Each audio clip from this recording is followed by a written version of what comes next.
So vanoggend se tema is dan nou juis om te luister.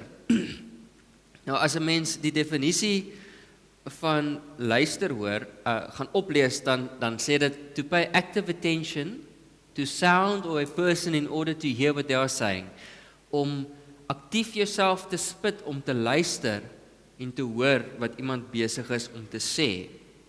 Nou ek wil hê julle moet let op daai woord aktief. Om te luister is 'n wilsbesluit, dis iets wat jy intentioneel doen. Om te luister is om te hoor, werklik intentioneel stil te staan by iemand. Ons dink baie kere ons is goeie luisteraars, maar telke male kom ons agter hoe vinnig misverstande of miskommunikasies plaasvind in ons lewens, in die werkplek of by die huis of in ons verhoudings. Ons dink ons luister baie mooi, maar as jy weer sien, herinner jou vrou jou aan 'n gesprek wat julle gehad het, waar jy ja gesê het en jy niks kan onthou nie.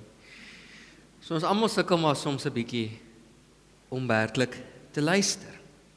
So daar's 'n baie belangrike vraag wat ek voel ons moet vra aan die begin van Pinkster.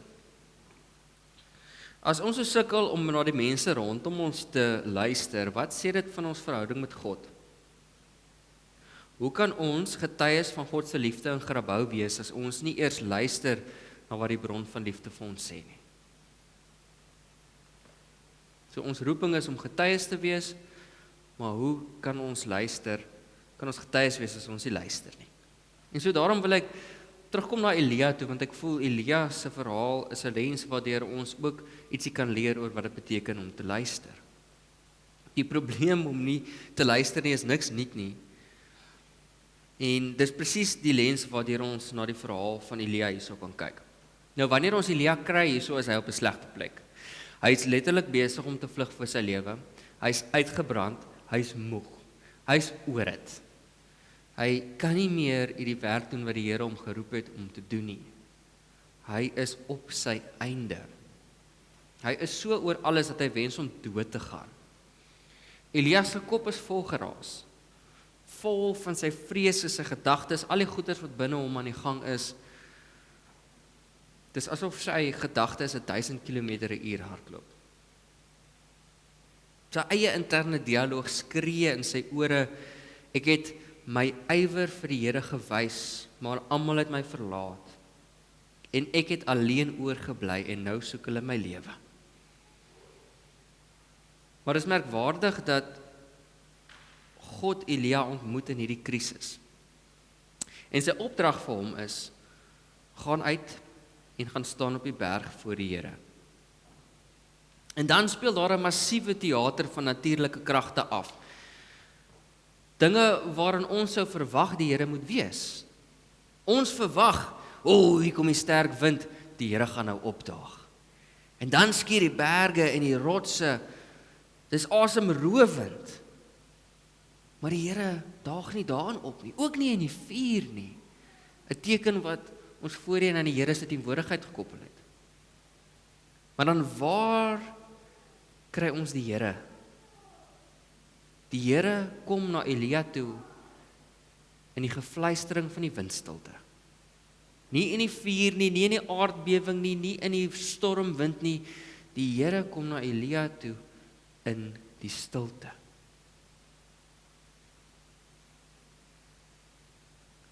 Hoekom kom die Here nie in die wind, in die vuur of die aardbewing nie? As ek moet raai, sou ek dink dat Elia verwag het dat God kom. En die Here se teenwoordigheid iets spectacular moet wees. Want Elia se energie is groot en ontsteld. Hy verwag dat God in sy eie geraas en drama moet match en in daai vlak na hom toe kom. Maar toe word dit stil. Toe word dit stil. En dit is in die oomblik van stilte waar Elia vir God hoor. En net in die gedeelte na wat ons nou gelees het, val hy met sy gesig op die grond neer en maak homself nederig voor die Here, want hy weet dat God is hier in die stilte. God het nie oor Elia se angs en vrees geskree nie. Hy het nie Elia probeer ontmoet in die chaos van sy lewe nie. God het Elia uitgenooi in die woestyn in die stilte, sodat Elia sy stem kan hoor. God se stem kan hoor en sy eie stem kan afskakel.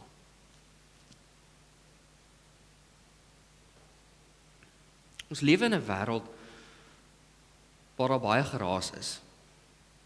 'n Wêreld wat hard skree permanent in ons ore. Dit raak regtig al hoe moeiliker vir ons om die Here se stem te hoor. Dit raak moeiliker vir ons om stil te word voor die Here.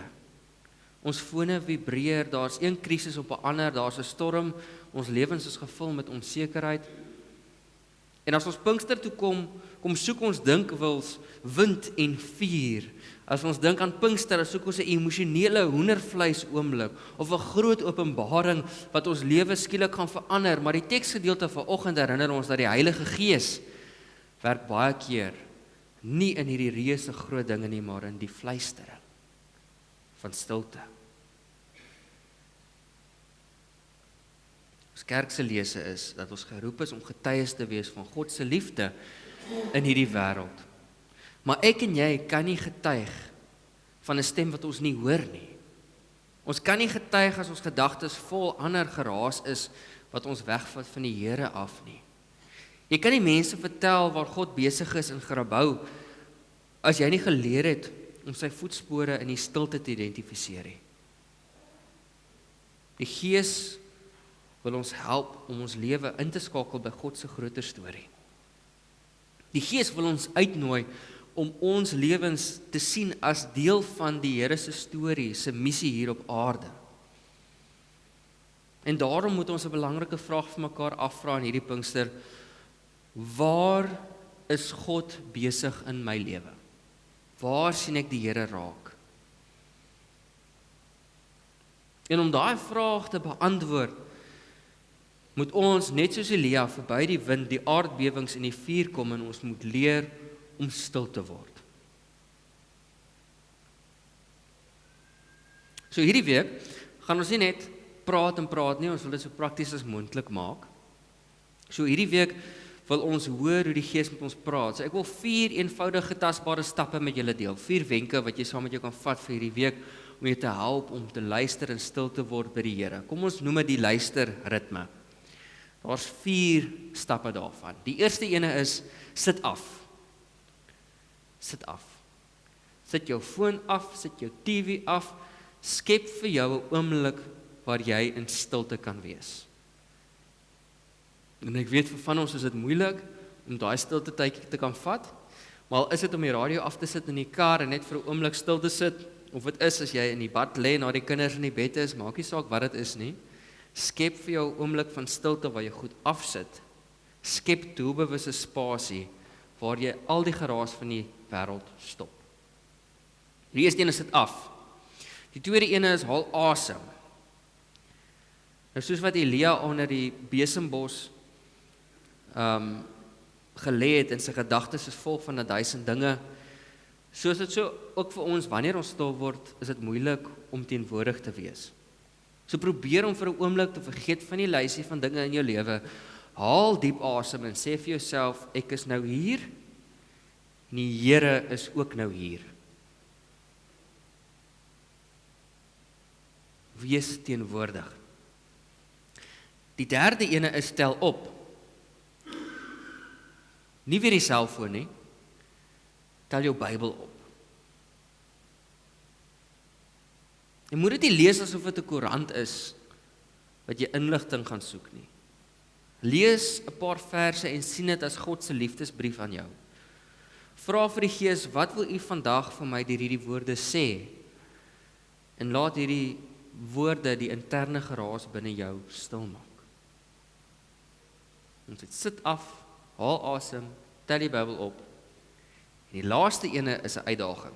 Gaan stap. Noem dit sommer die getuienis stap. Gaan stap 'n bietjie in jou buurt. Of as jy nie kan stap nie, gaan ry in jou motor of gaan sit op jou stoep. Kyk na die dorp. Kyk na Grabouw, jou omgewing, kyk na die mense, die berge, die strate. Kyk na Grabouw. En vra jouself aktief af. Luister aktief na die Here. Vra vir die Here, Heilige Gees, waantoe lei jy my vandag?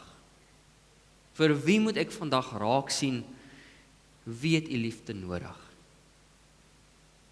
Vir die Gees te luister is 'n aktiewe proses. Neem 'n oomblik. So vriende, hierdie week, sit af, haal asem, tel op, gaan stap. Nou sluit ek af. Elia het eers sy roeping herontdek toe hy stil geword het en na die Here geluister het. Toe hy van alles gestroop was en in die stilte van die Here se teenwoordigheid die Here kon beleef het. Dit is my gebed dat hierdie Pinkster vir ons gemeente 'n week van nog nie net nog 'n week van nog meer woorde sal wees nie, maar van diepe aktiewe luister. 'n Week van afsit, van asemhaal, van optel, 'n week van uitreik en van gaan stap. Die Here is nie in die geraas nie. Hy wag vir jou in die stilte. Anders as wat ons dink, hoef ons nie eers te praat nie. Ons hoef net te reageer op die stem van die Heilige Gees wat reeds met ons praat. Nou vriende, dit is dan 'n gepaste oorgang dat wanneer ons sê, ons hoef nie nog iets by te doen nie, maar ons hoef net te luister na die stem van die Here wat reeds praat.